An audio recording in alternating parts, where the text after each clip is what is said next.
Hello, good morning student.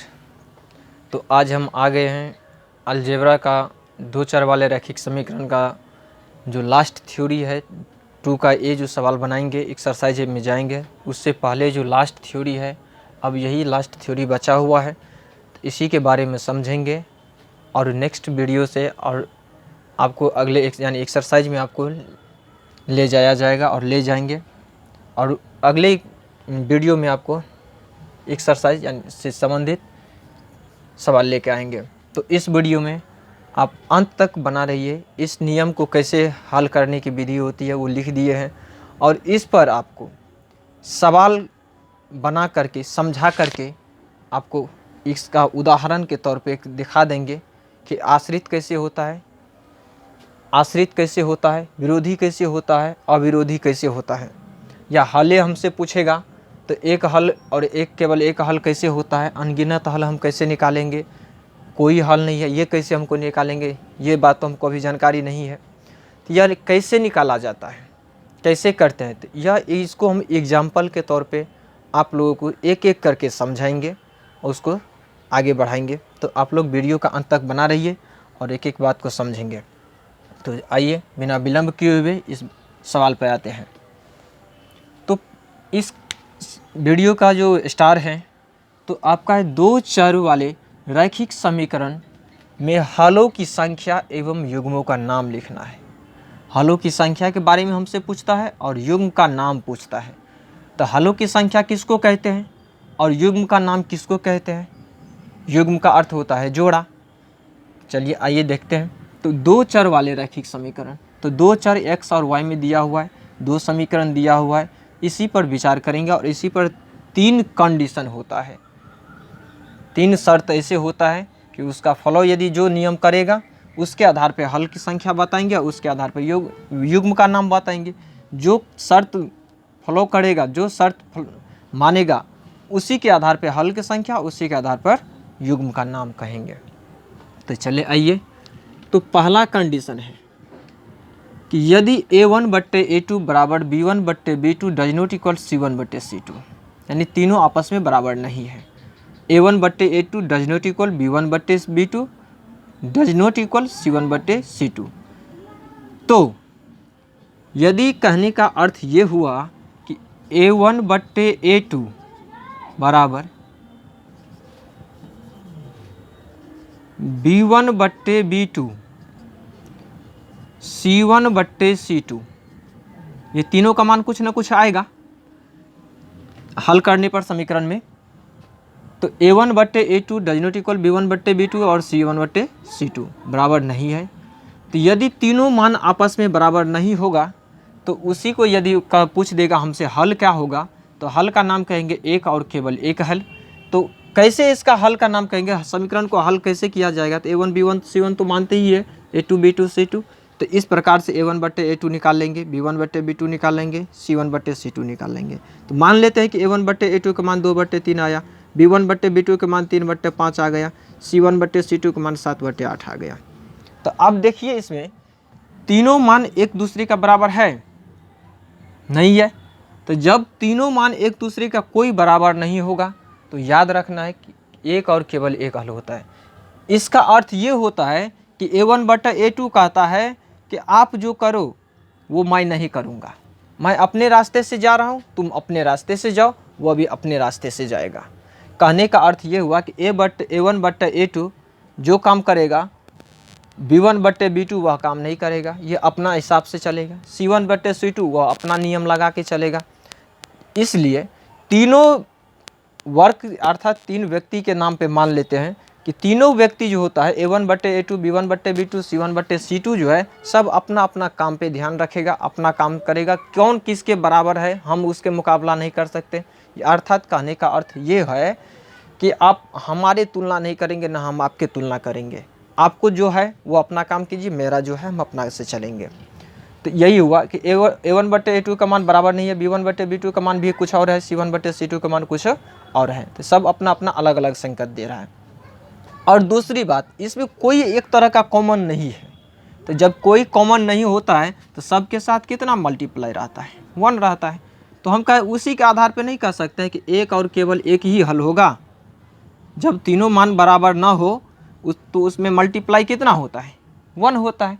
और 1 होने के कारण हमको हल की संख्या क्या बताएंगे, एक और केवल एक हल है।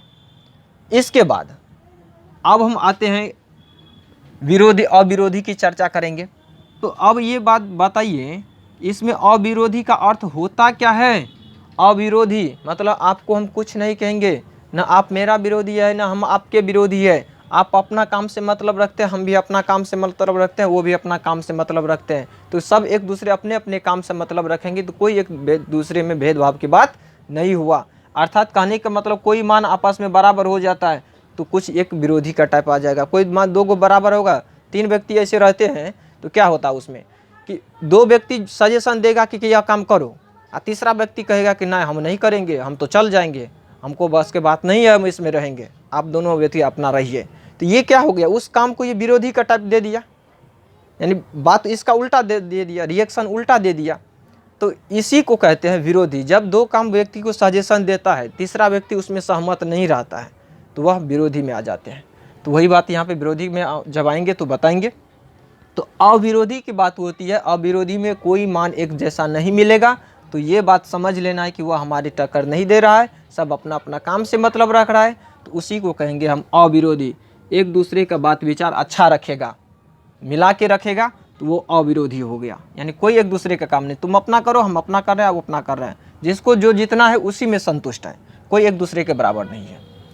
तो ये अविरोधी का बात हो गया, पहला कंडीशन। दूसरा कंडीशन कहता है कि यदि a1/a2 यानी इसी का मान, अब चलिए दूसरा पे, a1/a2 b1/b2 बराबर c1/c2, तीनों आपस में इक्वल का सेंस दे रहा है, तो वहाँ पे क्या हो जाएगा, अनंत हल होगा। और यदि अनंत हल होगा तो उसका युग्म क्या होगा, आश्रित होगा। आश्रित का अर्थ क्या होता है कि हम आप पर डिपेंड है, वो उस पर डिपेंड है, वो हम पर भी डिपेंड है, हम उन पर भी डिपेंड है। यानी सब एक दूसरे को मिल कर बात करेंगे, जो काम करेंगे वह एक ही काम करेंगे और एक ही काम तीनों व्यक्ति मिलकर करेंगे। कहने का मतलब कि a1/a2 का मान यदि हमारे पास 1/2 है तो b1/b2 का मान भी 1/2 ही होना चाहिए, c1/c2 का मान भी 1/2 ही होना चाहिए। काम तो हमको 1/2 अर्थात एक ही काम सब हुआ है, लेकिन तीनों व्यक्ति एक ही काम जो करेगा, 3 व्यक्ति मिल करके, तो उसी को कहते हैं आश्रित। मतलब एक दूसरे पर डिपेंड रहते हैं, तो उनको कह दिया आश्रित। और उसी को कहेंगे अनगिनत हल। कोई भी 3 व्यक्ति सहमत दे रहा है कोई भी काम करने के लिए, तो अनंत काम कर सकता है, तो उनको हम कह सकते हैं अनंत या अनगिनत हल। हल की संख्या में पूछेगा तो अनगिनत हो जाएगा या अनंत हो जाएगा, युग्म पूछेगा तो आश्रित। तो आश्रित का अर्थ आप लोग समझ गए होंगे कि यदि a1/a2 b1/b2 और c1/c2 का मान यदि बराबर होता है, एक जैसा आता है, कोई प्लस चिन्ह में माइनस चिन्ह में डिफरेंट नहीं रहता है, चिन्ह भी सेम, संख्या भी सेम, तो उसी का युग्म कहते हैं आश्रित है।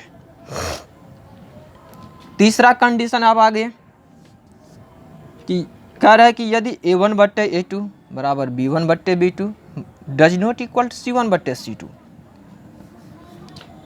या इसमें तो a1/a2 b1/b2 को बराबर दे रहा है, तो अगला में क्या कह रहा है, यदि ये कंडीशन आपको नहीं मिलेगा, a1 और a1 b1 बराबर नहीं होगा, तो कह रहा है कि a1 जो है बराबर नहीं होगा तो b1 c1 बराबर होगा।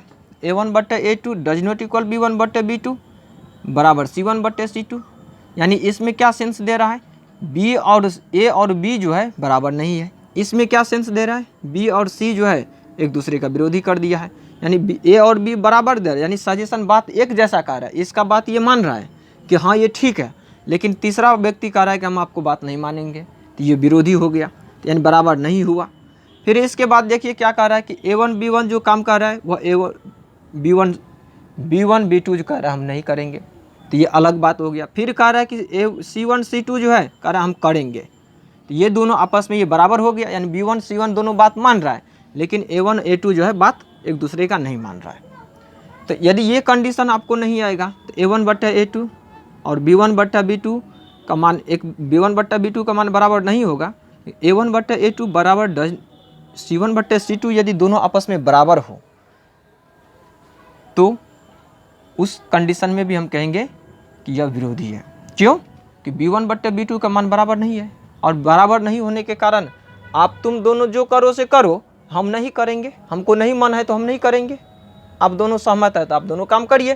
तो कहने का मतलब ये हो गया कि a1/a2 का मान यदि 1/3 रहेगा तो b1/b2 का मान भी आपको हल करके 1/3 आएगा, लेकिन उसमें c1/c2 का मान अंतर आ जाएगा। मान लिया 1/2 ये आ गया, तो 2 व्यक्ति सहमत है, तीसरा व्यक्ति सहमत नहीं है। इसमें भी देखिए 3 कंडीशन है, तो उसमें क्या है, 2 सहमत है, बी और सी सहमत है, ए सहमत नहीं है। उसके बाद से ए और सी सहमत है, बी सहमत नहीं है। उसके बाद से इस तरह से तीनों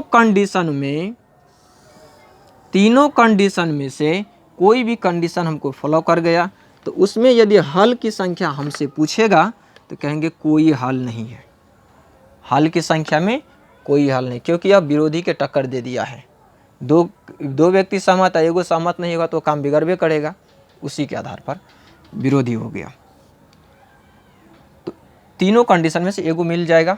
तो आप ध्यान रखना है कि चाहे a1/a2 बराबर b1/b2 हो सकता है, या a1/a2 बराबर c1/c2 हो सकता है, या a1/a2 बराबर c1/c2 ये हो सकता है, या नहीं तो b1/b2 c1/c2 बराबर होगा, या a1/a2 बराबर b1/b2 बराबर होगा।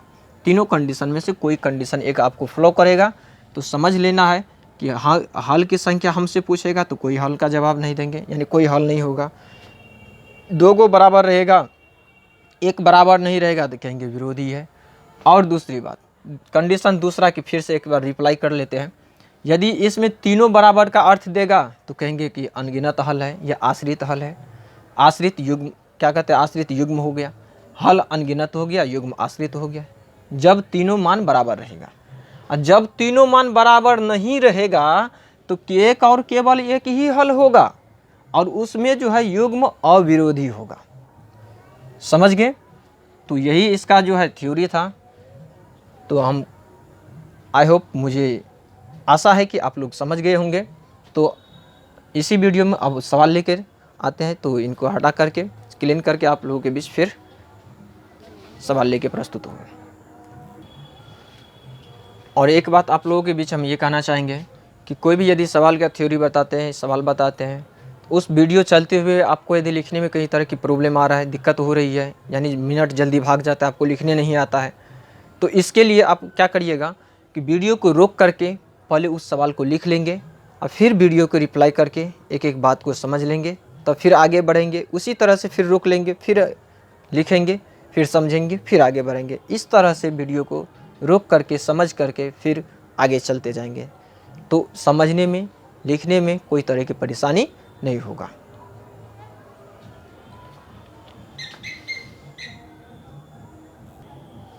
चलिए, तो हम आ गए हैं सवाल पर। तो आप लोग फिर से आ जाइए और इस वीडियो को और इस सवाल को समझेंगे कैसे होता है। तो 2 समीकरण दिया हुआ है, कह रहा है हलों की संख्या एवं युग्म बताएं। तो पहला समीकरण जो इतना दिया है, तो इसको हम क्या करेंगे, अचर पद को इधर ला लेंगे। तो 3x + 2y - 7 बराबर 0, एवं दूसरा समीकरण क्या दिया है कि 5x - 4y बराबर 8। तो बराबर से पहले बाद में है तो इसको इंसर्ट ला लेंगे। तो 5x - 4y - 8 बराबर 0, प्लस में है तो माइनस में आएगा। तो ये समीकरण 1 और ये समीकरण 2 है। तो अब देखिए, क्योंकि हमको अचर पद को बराबर से पहले क्यों लाना पड़ा, क्योंकि ax by + c बराबर 0 होता है, a1x b1y c1 बराबर 0 होता है, a2x b2y + c2 बराबर 0 होता है। इसीलिए अचर पद को जो है ना बराबर से पहले लाना पड़ा। इनसाइड भी रहता है तो इनसाइड ला लेंगे। तो अब क्या करेंगे, समीकरण 1 एवं 2 से a1 का मान x का पीछा होगा, तो पहला समीकरण से तो a1 बराबर 3 हो जाएगा। देखिए b1 बराबर 2 हो जाएगा, C1 बराबर, यहाँ पे माइनस में 7 है तो माइनस में 7 लिखेंगे। फिर A2 बराबर, देखिए यहाँ पे x के पीछे 5 है। B2 बराबर माइनस में 4 है। C2 बराबर माइनस में 8 है। माइनस वाला रहेगा तो माइनस हर हमेशा लिखना है, क्योंकि माइनस का चिन्ह कभी छूटता नहीं है। अब क्या करेंगे, जो शर्त हमको कहा हुआ है, पहले A1 बटे A2 निकालेंगे, B1 बटे B2, C1 बटे C2 निकालेंगे। तो A1 बटे A2 बराबर, तो A1 का मान कितना है 3 है, B1 A2 का मान कितना है 5 है। फिर देखिए B1 बट्टे B2 होता है, तो B1 का मान कितना है 2 है। अब B2 का मान कितना है माइनस में 4 है, तो ये कटेगा भी, 2 दूनी 4 और 2 एकान 2, यानी कि माइनस में 1/2, माइनस है तो माइनस में होगा। फिर इसके बाद C1 बट्टे C2, C1 बट्टे C2, तो C1 का मान है माइनस में 7, C2 का मान है माइनस में 8। तो देखिए माइनस से माइनस तो कट जाएगा, तो कितना होगा 7/8 होगा। तो अब देखिए, अब ये हल के लिए या युग्म के लिए हमको देखना है कि A1 बट्टे A2, B1 बट्टे B2 का मान जो है, C1 बट्टे C2 का मान जो है, तीनों बराबर है कि 2 गो बराबर है कि कोई बराबर नहीं है, ये देखना है।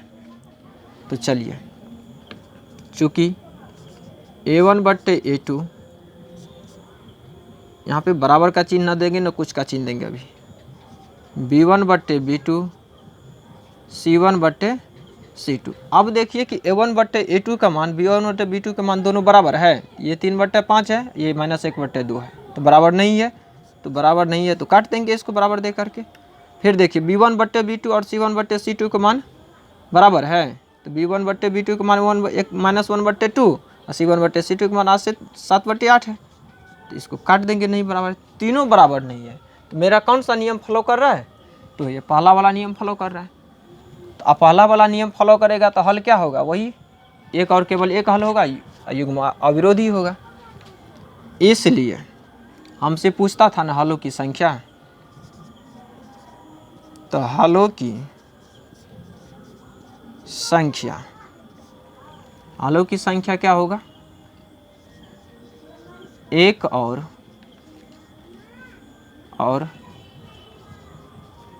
केवल एक, एवं युग्म क्या होगा, अविरोधी होगा। कोई एक दूसरे का बराबर नहीं कर रहा है, यानी कोई एक दूसरे का मतलब नहीं है, कोई किसी का मतलब रोक टोक नहीं करता है, अपना काम से मतलब रखता है, तो वह अविरोधी हो जाएगा। अविरोधी का मतलब होता है हम आपका विरोध नहीं करते हैं, हम आपका विरोध नहीं करते हैं, सब एक दूसरे का सहमत से नहीं करेंगे, अपना से हिसाब से काम कीजिए, तो यही आप आंसर होगा। तो इस तरह से निकाला जाता है। तो ये तो हम पहला कंडीशन का दिखा दिए, अब हमको दिखाना है दूसरा कंडीशन का। तो फिर इसको हम इरेज करते हैं, मिटाते हैं, तो फिर सवाल लेकर के हम आपके बीच प्रस्तुत होते हैं। तो आप लोग रोक करके वीडियो को पूरा लिख लीजिए। तो बिना विलम्ब किए हुए भी हम समीकरण भी लिख लिए हैं, और समीकरण लिख करके पहले की जैसा समीकरण 1 बना लिए और समीकरण 2 बना लिए हैं। तो अब देखिए प्लस में है तो इन साइड आएगा तो माइनस में होगा, दूसरा समीकरण में भी प्लस में है तो इस साइड माइनस में होगा। अब क्या किया है कि समीकरण 1 और 2 से अब A1 B1 C1 का मान लिखेंगे, A2 B2 C2 का मान लिखेंगे। तो पहला समीकरण से x के पीछे A1 होता है, तो यहाँ पे 2 हो जाएगा, B1 का मान -5 हो जाएगा, C1 का मान -3 हो जाएगा। A2 मतलब दूसरा समीकरण में, तो A2 का मान हो जाएगा 4। फिर देखिए दूसरा समीकरण में y के पीछा b, तो -10 और C2 का मान हो जाएगा -5। तो फिर वही प्रक्रिया करेंगे, A1 बट्टे A2 निकालेंगे, तो यानी 2/4। तो अब देखिए ये कटेगा भी, 2 एकान 2 और 2 दूनी 4, तो कितना हो गया ऊपर में 1/2 आ गया, 1/2 आ गया। कॉमा B1 बट्टे B2 निकालिए,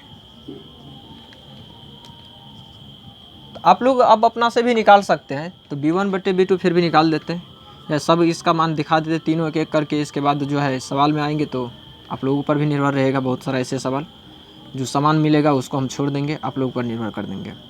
तो b1/b2, तो b1 का मान माइनस में 5 है और b2 का मान माइनस में 10 है।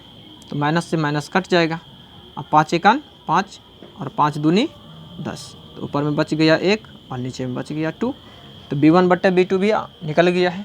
तो c1/c2 का मान, तो c1 का मान है -3 और c2 का मान है -5। तो देखिए माइनस से माइनस कट जाएगा तो बचेगा 3/5। तो अब यहाँ पे शर्त को याद रखना है कि a1/a2 का मान जितना है वो उतना b1/b2 का मान है। तो देखिए इसका 1/2 है, इसका भी b1/b2 का मान 1/2 है। तो दोनों आपस में कौन सा संबंध दे रहा है? बराबर का संबंध दे रहा है। तो c1/c2 का मान देखिए कितना है? 3/5 है। तो इन दोनों का मान तो बराबर है, लेकिन तीसरा का मान बराबर नहीं है।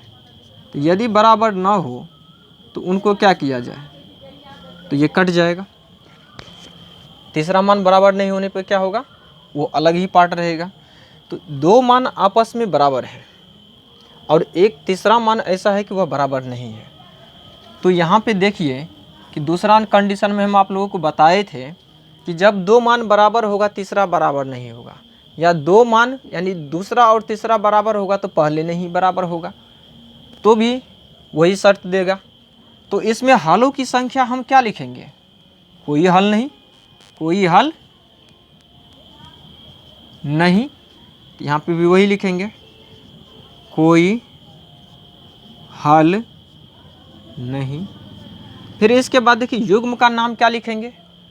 तो युग्म का नाम क्या कहेंगे? विरोधी। क्यों यह विरोधी हो गया? तो आप लोग तो जान गए कि दो व्यक्ति सहमत रहता है, तीसरा व्यक्ति सहमत नहीं रहेगा तो वह उसका विरोधी हो गया। तो उसी के आधार पर कहेंगे दो व्यक्ति का मान समान चलना, एक व्यक्ति उसके विपरीत चलना है तो समझ जाना है कि वह विरोधी है। तो मेरा विरोधी का भी सवाल आप लोगों के बीच, युग्म का हल का भी आप लोगों के बीच से हो गया है। तो मुझे आशा है कि आप लोग इस सवाल को समझ गए होंगे। तो इस सवाल को पहले अब रोक करके पूरा अच्छी तरह से मिला करके लिख लेंगे। इसके बाद फिर हम तीसरे नंबर पे आते हैं। तीसरे नंबर के एग्जाम्पल ले करके इस सवाल ले करके आते हैं। तो आप लोग बना रहिए। तो इसको हम इरेज करेंगे और इसी के आधार पर हम तीसरा नंबर का सवाल भी नोट करेंगे। तो अब कह रहा है इसमें तीनों बराबर है।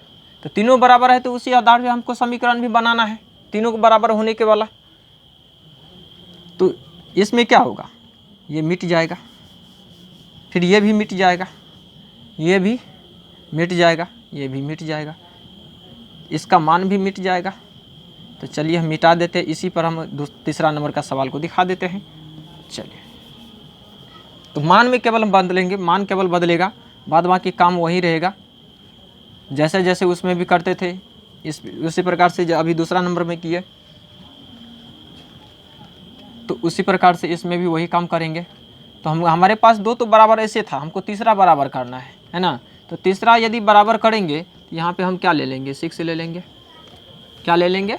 6 ले लेंगे। तो हमको दोनों तब तीनों बराबर हो जाएगा। बस वो समीकरण वही रखना है। हम केवल 3 मान को बराबर दिखाने की कंडीशन, ये शर्त बनाने के लिए हम तीसरा समीकरण दे रहे हैं कि आखिर तीनों मान यदि बराबर होता है तो हम क्या कहेंगे? अनगिनत हल कहते हैं। तो चलिए आइए, तो पहला समीकरण का काम तो वही होगा, फिर वही बात कहेगा, केवल दूसरा समीकरण में मान क्या होगा? यहाँ पे बदल जाएगा, 6 हो जाएगा, यहाँ पे 6 हो जाएगा। तो ये कौन सा कंडीशन के लिए हम चल रहे हैं? तो थर्ड के लिए चल रहे हैं। याद रखना, इनसे पहले दूसरा का था, अब जो है हम तीसरा के लिए चल रहे हैं। अब तीसरा के लिए चल रहे हैं, तो आप लोग बना रहिए। तो फिर उसी प्रकार से देखिए यहाँ पे a1 का मान तो फिर वही होगा, तब 2 होगा। a2 का मान क्या होगा? 4 होगा। b1 का मान -5 होगा, तो b2 का मान -10 होगा। c1 का मान इसमें देखिए -3 होगा, तो c2 का मान होगा -6। यहाँ पे हम केवल एक ही चेंज किए हैं, क्योंकि हमको पहले 2 को बराबर था ही, अब अगला हमको और बराबर करना है, तो उसी आधार से मान भी रखेंगे तभी ना बराबर होगा। इसीलिए चलिए, तो a1/a2 निकालते हैं। तो वही बात प्रक्रिया होगा, 2/4 होगा, तो 2 1 2, 2 दूनी 4, तो 1/2। फिर B1 बट्टे B2 निकालेंगे तो -5 बट्टे माइनस में 10, तो माइनस से माइनस कट जाएगा, 5 1 5, 5 दूनी 10, यानी 1/2 हो जाएगा। C1 बट्टे C2 अर्थात -3 बट्टे माइनस में 6, तो माइनस से माइनस कट जाएगा, 3 1 3, 3 दूनी 6, तो इसमें नहीं कुछ बचा तो 1 बचा, 1/2। अब देखिए कि A1 बट्टे A2, B1 बट्टे B2, C1 बट्टे C2 के तीनों का मान देखिए 1/2 है, सब एक दूसरे पर निर्भर है, एक काम एक ही हो रहा है, यानी 1/2 ही आ रहा है, तो तीनों आपस में क्या होगा, बराबर होगा। और तीनों यदि बराबर होगा तो हल हम क्या कहेंगे, अनगिनत हल कहेंगे ना। हलों की संख्या क्या हो जाएगा, अनगिनत। अनगिनत। युग्म क्या हो जाएगा, तो आश्रित। युग्म क्या हो जाएगा, आश्रित हो जाएगा। तो आप लोग देख लीजिए और इस वीडियो को रोक करके पूरा अच्छी तरह से लिख लीजिए। इसके बाद एक एक करके फिर से समझ करके इस वीडियो का तब दूसरे वीडियो पे देखने के लिए आगे बढ़ेंगे। तो अब देखिए यह आपका थ्योरी बेसिकली जो एक्सरसाइज हम 2 का ए में चलते वह उसका बेसिकली ख़त्म हो चुका है। तब नेक्स्ट वीडियो में अगले एक्सरसाइज लेकर आएंगे। तो आप लोग इसमें अब इसके आधार पे ऑब्जेक्टिव सवाल कैसे पूछेगा, किस तरह से पूछेगा, तो आप लोग भी ध्यान रखिएगा, याद रखिएगा कि 2 समीकरण ऐसे दिया रहेगा, आपको उस टाइम में नहीं कहेगा ये हल करना है, कुछ करना है, आपको ऐसे ही 2 समीकरण दिया रहेगा, कहेगा हलों की संख्या निम्न में कितना होगा, हलों की संख्या निम्न में क्या होगा। तो आप लोगों को डायरेक्टली दिमाग रखना है, याद रखना है कि तुरंत x वाला को x के बट्टा, y वाला को y के बट्टा और अचर पद को अचर पद के बट्टा करके अलग में देख लेंगे कि तीनों का मान कितना है, कौन कौन बराबर है। तो तीनों का यदि बराबर होगा तो हल पूछेगा हमसे तो कहेंगे अनगिनत है। यदि तीनों का मान उस दोनों समीकरण में बराबर नहीं होगा तो हल कहेंगे एक हल है। यदि तीनों का मान में 2 गो बराबर है, 1 गो बराबर नहीं है तो कहेंगे कोई हल नहीं है। यदि तीनों का मान बराबर नहीं है और युग्म हमसे पूछता है तो कहेंगे अविरोधी है। यदि तीनों में 2 मान बराबर है और 1 गो मान बराबर नहीं है तो युग्म यदि हमसे पूछेगा तो कहेंगे अविरोधी है, नहीं विरोधी है। युग्म हम क्या हो, विरोधी हो जाएगा। 2 बराबर रहेगा, 1 बराबर नहीं रहेगा तो विरोधी हो जाएगा। फिर तीसरा नंबर में यदि तीनों मान बराबर हो, क्या, तो तीनों मान यदि बराबर होगा तो युग्म क्या होगा, आश्रित होगा। तीनों मान बराबर का मतलब होता है कि 3 व्यक्ति और तीनों व्यक्ति वही काम करेगा जो पहला व्यक्ति करता है, पहला व्यक्ति जो करेगा वही दूसरा व्यक्ति करेगा, वही तीसरा व्यक्ति करेगा, तो वो एक दूसरे पर आश्रित हो गया। यानी एक ही काम को कर रहा है, जो वह कर रहा है वही वो कर रहा है, देख देख के वह भी कर रहा है। यानी जैसा ये करेगा वैसा भी ये करेगा, वैसा ही ये करेगा, समान काम करेगा। तो समान काम करेगा तो आश्रित हो जाएगा। तीनों असमान काम करेगा, अलग अलग काम करेगा तो ये अविरोधी हो जाएगा। 2 गो समान काम करेगा, 1 गो समान काम नहीं करेगा तो वो हो जाएगा विरोधी हो जाएगा। तो इस तरह से आपसे सवाल पूछेगा ऑब्जेक्टिव टाइप। तो हम आप लोगों के बीच इस चैप्टर का 2 चर वाले रैखिक समीकरण का एक ऑब्जेक्टिव का भी सवाल शेड्यूल आपके बीच जारी करेंगे।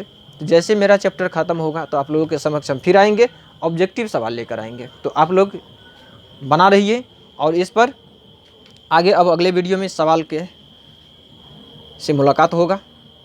तो जय हिंद, जय भारत, शुभ दिन हो। और एक बात आप लोगों के बीच ज़रूर साझा करेंगे कि जो भी स्टूडेंट या जो भी इस वीडियो को देख रहे होंगे तो इस वीडियो को पूरा अंत तक देखने के बाद इस वीडियो को लाइक करें, सब्सक्राइब का बटन दबाएं, साथ ही उसके साथ बेल आइकन का बटन रहता है उनको भी दबाइए और अपने दोस्तों में शेयर कीजिए। इसी के सहारे आप लोगों के बीच और हम हमारे साथ जुड़ करके संपर्क रह करके आपके समक्ष हम आपके समक्ष या आप लोग हमारे समक्ष। तो यही है एक दूसरे का संपर्क के साथ चलना और साथ आगे एक एक कदम को बढ़ना। तो सफलता चाहिए तो सफलता आदमी को तभी मिलता है जब एक कदम आगे चलते हैं। तो आप लोग बना रहिए, इसी तरह से एक एक करके सवाल आप लोगों के समक्ष हम प्रस्तुत करेंगे। एक एक बात को हम बताएंगे, वह छोटी से छोटी आप लोगों के बीच शेयर करेंगे, बताएंगे कि जो आपके लिए और कमज़ोर से कमज़ोर छात्र के लिए सबसे यूजफुल होगा, सबसे लाभकारी होगा, कि जो भी नहीं समझने वाला होगा वह भी यह इस वीडियो को देख करके या हमारे इस चैनल पर जितने भी क्लास का, चाहे 7 क्लास का हो, 8 क्लास का हो, 9th क्लास का हो, 10th क्लास का हो, या 0 to 10th क्लास का हो, या इससे भी आगे 11th क्लास का, 12th क्लास का, आपको मैथ इस पर भी मिलेगा। तो आगे आप लोग बना रहिए, जैसे जैसे आगे बढ़ेंगे वैसे वैसे आगे आप लोग बढ़ करके समझ करके आगे बढ़ते चलिए। तो आप लोगों के समक्ष हम प्रस्तुत हैं और आगे भी रहेंगे। तो सदा सर्वदा आप लोग सदा साथ बना रहिए और मुझ पर आप लोग अपना प्यार बनाए रखिए, ताकि हमको वह मोटिवेशन मिले कि हम और उससे अच्छा वीडियो और अपना पूरा दिल खुश करके जो होता बनाने बताते। वैसे तो पढ़ाने में भी आप लोगों के समक्ष जो देखे होंगे बताते हैं, तो आप लोगों का है ही है। तो कहीं से यदि त्रुटि हो तो उसके लिए हम क्षमा प्रार्थी हैं, क्योंकि गलती तो भगवान से भी होता है, तो हम आप लोग तो इंसान हैं। तो गलती तो कहीं ना कहीं, गलती तब ही होता है व्यक्ति को जब वह गलती कर चुका है, बाद में उसको पता चलता है कि हम कहाँ पे गलती किए थे। जब उनसे गलती होने वाला रहता है तो उनको ये पता नहीं रहता है कि मैं कहाँ पे गलती कर रहा हूँ।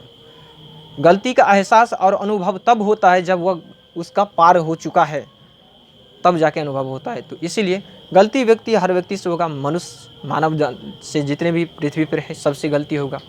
तो इसलिए मैं क्षमा प्रार्थी हूँ। और इस पर जो भी आप लोगों का होगा एजुकेशन से रिलेटेड बात, मोटिवेशन बात, सारा सब शेयर करेंगे। आप लोग बना रहिए और प्यार आप लोग सदा साथ बनाए रखिए। जय हिंद, जय भारत।